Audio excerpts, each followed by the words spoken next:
అచ్చంపేటలో BRS Jana Garjana సభ ఎందుకు పెట్టిందో ప్రజలకు అర్థం కాలేదని మాజీ ఎమ్మెల్యే గువ్వల బాలరాజు ఎద్దేవా చేశారు. జనగర్జన సభను అవినీతి సొమ్ముతో నిర్వహించారని ఆరోపించారు. కార్పొరేట్ నేతలతో బీఆర్ఎస్ బలోపేతం కాదని, సభలో కనీసం తన పేరు కూడా ప్రస్తావించలేదన్నారు. లోకల్ బాడీ ఎన్నికల్లో అభ్యర్థులుగా ఎవరిని నిలిపినా పనిచేస్తామని అంటున్న బీజేపీ నాయకులు. అచ్చంపేట మాజీ ఎమ్మెల్యే గువ్వల బాలరాజుతో మా ప్రతినిధి రాజు ఫేస్ టు ఫేస్.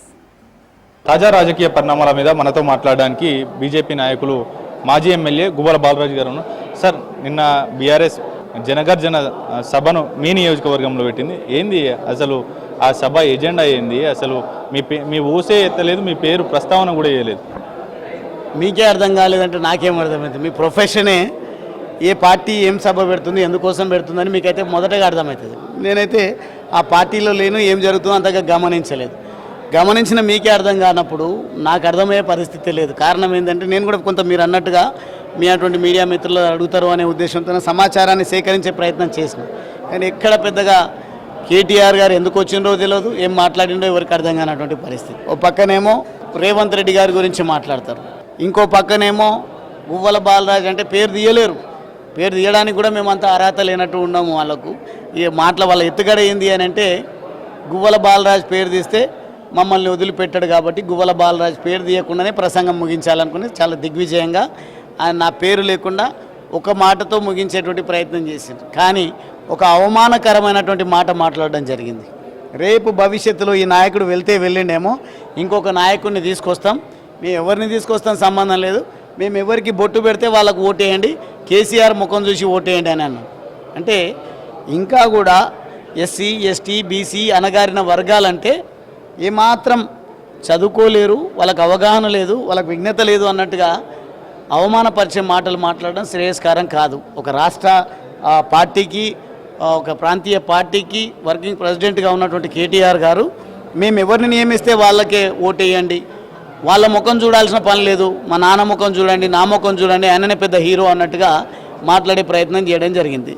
సరే, ఏది ఏమైనా నేనేం ఆశించిండే అంటే, ఎట్లాగూ నేను ఎమ్మెల్యేగా ఉన్నప్పుడు 8-9 సంవత్సరాలు ప్రయత్నం చేసి సాధించినటువంటి ప్రాజెక్టు పునాది రాయి వేయడానికైతే రాలేదు. కానీ నేను సాధించినటువంటి ఆ నిధులు 1650 కోట్ల రూపాయలు ఫేజ్ 1 అచ్చంపేట లిఫ్ట్ ఇరిగేషన్ కోసం తీసుకొచ్చినటువంటి సిద్ధంగా ఉన్నటువంటి ఆ నిధులను ఉపయోగించి అక్కడ రైతుల దాహర్తిని తీర్చడానికి అవకాశం ఉంది. ముఖ్యమంత్రి గారు, మీరు పునాది రాయి వేయండి, లేకుంటే ప్రాజెక్టును మొదలు పెట్టండి, ఏదో ఒకటి రైతులకు నీళ్ళు ఇచ్చే ప్రయత్నం చేయండి, మాట్లాడతారేమో అని అనుకున్నాం. కానీ దాని గురించి కూడా పెద్ద మాట లెక్కలన్నీ తప్పులు చెప్తున్నారు. 1300 కాదు, 1650 కోట్లు. ఫేజ్ 2 కింద 750 కోట్లకు ప్రతిపాదనలు సిద్ధంగా ఉన్నాయి. అప్పుడు మీరు చేయలేరు, ఇప్పుడున్న ప్రభుత్వాన్ని చేయమని చెప్పి డిమాండ్ చేయాలి. కేవలం మళ్ళీ కేసీఆర్ గారు మళ్ళీ ముఖ్యమంత్రి కావాలి, మా పార్టీ అధికారంలోకి రావాలి, మేమే అధికారంలో ఉండాలి, మాకు దోపిడీకి ఎప్పుడు నిరంతరం తెలంగాణ నిలయంగా ఉండాలనే ప్రయత్నంతోనే అదే మాటలే మాట్లాడినారు తప్ప పెద్ద ఒరగబెట్టింది అయితే జనగర్జనతోనే ఏం లేదు. ఇప్పుడు స్థానిక సంస్థల ఎన్నికలకు షెడ్యూల్ విడుదలైంది.